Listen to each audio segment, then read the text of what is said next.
capítulo 5 de Contabilidade para Executivos trata dos grupos de contas do balanço patrimonial. Então a gente vai destrinchar um pouquinho aqui esses grupos desse relatório tão importante que nós vimos no capítulo 4, que é o balanço patrimonial.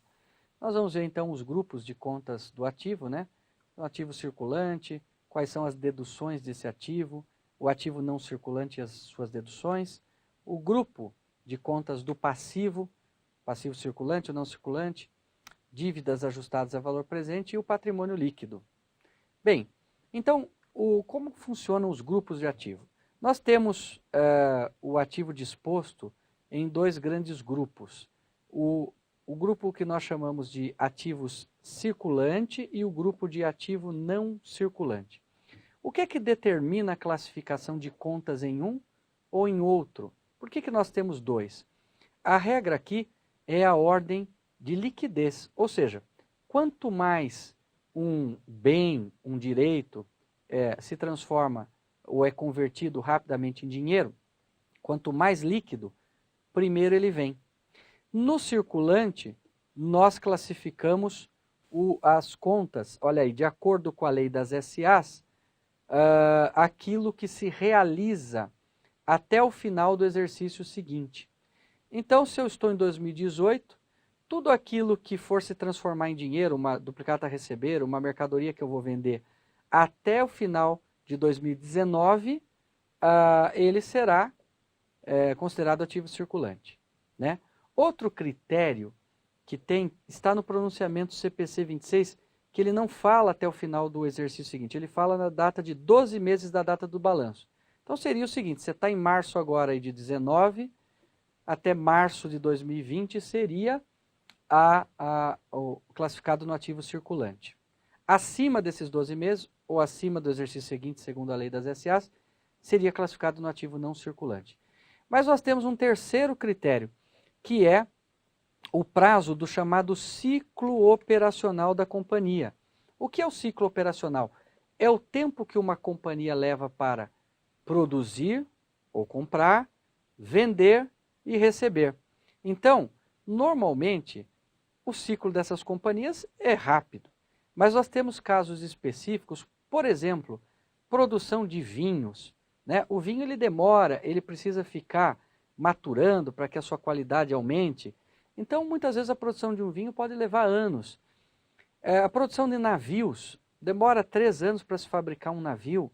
Então, imagine que empresas desse tipo, elas não podem ter classificados o seu contas a receber, o seu estoque no curto prazo. Elas têm que ser consideradas como ativo circulante. Ela teria que ser classificado todo no ativo realizável a longo prazo ou no não circulante. Então, a lei permite que nesses casos seja considerado circulante o prazo do ciclo. Então, se uma empresa demora 3 anos para fabricar um navio, o circulante pode ser adotado 3 anos. Acima de 3 anos seria não circulante. Então note bem que nós temos 3 critérios. O critério da lei das SAs diz até o final do exercício seguinte. O CPC diz até 12 meses da data do balanço, aquilo que se transformar em dinheiro até 12 meses. Ou então, o terceiro critério, o tempo do ciclo operacional de uma companhia. Isso para classificar em circulante. Acima desses critérios, tudo é não circulante. Exemplo de circulante aí que nós temos: contas a receber, estoque de mercadorias, despesas do exercício seguinte, investimentos temporários. São contas que exemplificam investimento. Temos outras, caixa, bancos, né? Agora, existem algumas contas do ativo circulante que elas podem sofrer o que nós chamamos de deduções. O que são deduções? Também podemos chamar de ajustes ou de retificações. São contas que, muitas vezes, nós não temos certeza. Por exemplo, contas a receber. Nós não temos certeza se nós vamos receber, de fato, tudo aquilo que nós vendemos a prazo. Pode ser que nós não recebamos. Então, essas contas, para que a contabilidade represente de fato a realidade econômica e financeira da companhia, eu tenho que ajustá-las. Esses ajustes são feitos com bases históricas. Então, por exemplo, vamos imaginar que uma empresa ela tem um contas a receber de 100, mas ela sabe que historicamente ela não recebe, ela tem uma inadimplência de 15%. Eu poderia fazer no balanço um ajuste aqui, né, de provisão para devedores duvidosos, no valor de R$15, que é os 15%. Dessa forma, quando um investidor olhar para o meu balanço, ele não vai olhar os R$100 que eu tenho para receber. Ele vai olhar e vai ver que, de fato, eu tenho 85. Pode até ser que eu receba os 100, mas existe ali uma provisão para um possível não recebimento, o que torna a contabilidade mais justa, mais fiel. Eu posso fazer isso com o contas a receber. O estoque também pode sofrer esse tipo de ajuste. Imagine empresas que trabalham muito com commodities, né? Então imagine, por exemplo, uma madeireira em que o preço da madeira pode oscilar com o mercado. Então, eu posso também fazer ajustes. Às vezes eu tenho um estoque lá que representa, sei lá, 800, mas nunca mais eu vou recuperar o preço, ou não tenho mais perspectiva de recuperar o preço. Eu já sei que esse estoque não vale mais 800, a valor de mercado hoje ele vale 500. Eu poderia fazer esse ajuste, ajuste de estoque, e deixar no meu balanço. O investidor que olhar vai ver que eu tenho um estoque de 800, mas esse estoque de 800, na verdade, não vai se realizar, ele vai realizar 500. Isso é um princípio de transparência e de representação fiel que a contabilidade hoje exige. Vale lembrar que isto aqui serve para fins contábeis, para fins fiscais, precisa analisar o que o fisco permite de deduções. Mas na contabilidade ela deve ser feita dessa forma. O ativo não circulante é todas aquelas contas que ou vencerão depois do exercício seguinte, segundo a lei das SAs, ou depois de 12 meses da data do balanço, segundo o CPC 26, ou então depois do ciclo operacional. Contas como, por exemplo, valores a receber, né, aplicações financeiras de longo prazo, etc. e tal. Esse grupo do ativo ele é mais robusto. O ativo circulante, você coloca as contas lá, caixa, bancos, estoque e tal. No ativo não circulante ele é dividido em vários subgrupos. Esses subgrupos são colocados também em ordem de liquidez.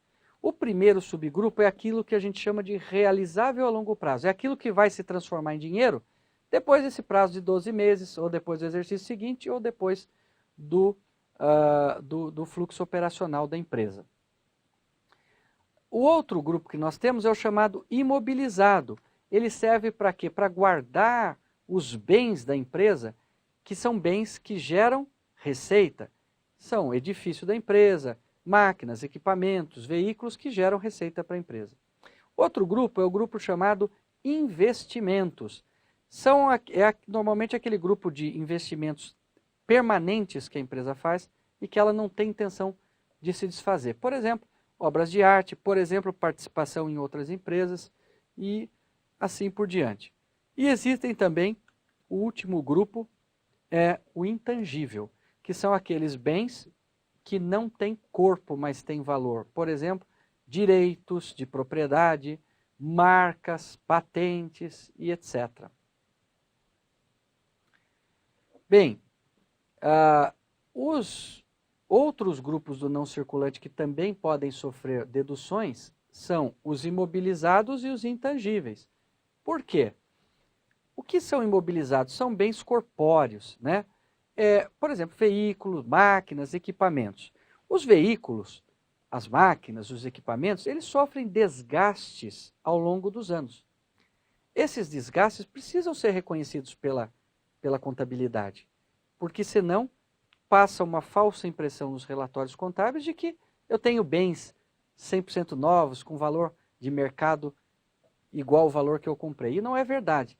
Então nós fazemos, no caso de imobilizados, uma provisão de depreciação, ou seja, do desgaste de bem. Essas taxas são estimadas pela administração da empresa e com base nessas taxas eu vou reduzindo o valor do bem. Então é como se eu tivesse aqui um imobilizado no valor de 100 e vamos imaginar que eu estime que esse bem vai durar 10 anos. Então, todo ano eu venho aqui e na continha baixa chamada depreciação, eu reduzo o equivalente a um ano. Se ele vai durar 10 anos, ele a cada ano perde 10 de valor. No segundo ano isso aqui vira 20, no terceiro 30, no quarto 40, até que no último ano isso aqui está zerado. O bom administrador, o bom executivo olha para isso e sabe que, embora isso aqui não seja saída de dinheiro, uma hora vai sair, porque ele vai ter que repor esse bem que está desgastado. Então veja como a contabilidade é importante para mostrar para o executivo, para mostrar para o administrador que o bem dele está se desgastando e que ele vai ter que arrumar caixa para repor esse bem no futuro. Os intangíveis também perdem valor, mas é valor porque o contrato vai acabando. Nós temos dois tipos de intangível, o que tem vida útil definida e o que tem vida útil indefinida. O indefinida não acaba, então não se tem noção de quanto vai durar uma marca de uma empresa. Ela pode durar 100 anos, 1000 anos, ou ela pode acabar num dia, dependendo de algum escândalo, algum problema que a empresa venha a ter. Então essas que não tem como atribuir uma vida útil, você só faz avaliações de mercado. Mas as que têm um contrato, por exemplo, um contrato para exploração de uma obra de 10 anos, você então faz no prazo do contrato a mesma redução. Só que eu teria um intangível aqui, ó, de 100, eu não dou o nome de depreciação. Eu digo que eu vou amortização, amortizar isto, né? E aí a mesma coisa, eu vou amortizando no prazo do contrato. Dessa forma, a contabilidade estará sempre demonstrando a realidade do negócio, a realidade econômica e financeira do negócio. O passivo já é um pouco mais fácil, ele tem só dois grandes grupos também, como o ativo, mas sem subgrupos, né? Da mesma forma que no ativo as contas são classificadas em ordem de liquidez, ou seja, aquilo que se transforma em dinheiro mais rápido, no passivo é aquilo que eu pago primeiro. Então as contas que eu tenho mais urgência de pagar, que vem mais rápido, elas são classificadas primeiro. O passivo é classificado em circulante e não circulante. No circulante, classificam-se as contas. Aí nós também temos 3 critérios. Da lei das SAs, ele diz até o final do exercício seguinte. Então, até o final do exercício seguinte, uma conta que vai vencer, estou em 19, uma conta que vai vencer até final de 2020, ela é classificada aqui no circulante. O CPC 26 diz assim, 12 meses da data do balanço. Então, se eu fechar um balanço em março de 19, eu poderia classificar aqui no circulante até março de 20. Acima disso, contas para pagar seriam não circulante. E outro critério é o ciclo operacional da empresa. Então, se uma empresa que constrói navio tem um ciclo de 3 anos, todas as contas para pagar até 3 anos seriam classificadas aqui. Acima disso, no não circulante. Exatamente o mesmo critério. Classifica o que no circulante? Contas a pagar, salários, impostos, empréstimos, tudo aquilo que nós chamamos de curto prazo. E no não circulante seriam, portanto, empréstimos, financiamentos, dívidas, acima dos prazos dos critérios que nós mencionamos agora. Bem, muito importante lembrar que a lei das SAs, e por alteração da lei 11.638, ela determinou que todas as dívidas de longo prazo, ou seja, que estejam classificadas aqui no não circulante, sejam trazidas a valor presente. Por quê? Porque quando você tem um empréstimo, você às vezes comprou um carro lá de 50 mil, mas você vai pagar em 60 meses, esses 50 mil vai virar 100. Então você deve registrar os 50 mil do carro, deve registrar os 100 da dívida, mas deve reduzir esse 100, através de uma conta redutora logo abaixo, o valor correspondente aos juros de todo o período. De forma que sempre quando fechar o balanço, aqui nas dívidas estariam representadas a dívida efetiva que eu tenho para pagar naquele dia. Então, se você imaginar o primeiro momento, você poderia ter um carro aqui de 50, você teria uma dívida de 100, mas se eu pagar essa dívida hoje, eu tenho que tirar os juros que ainda não transcorreu. Olha lá. Se eu entrei na concessionária, comprei o carro, é 50. Vou pagar prazo, vou pagar 100 em 5 anos. Mas eu reduzo o valor para hoje. Se eu mudar de ideia, voltar na concessionária, logo depois que eu sair e falar quero pagar à vista, eu vou pagar os 50, que é o preço do carro. Então, por lei, todos os passivos de longo prazo devem ser ajustados a valor presente. E os de curto prazo também devem ser ajustados quando a taxa de desconto for uma taxa relevante.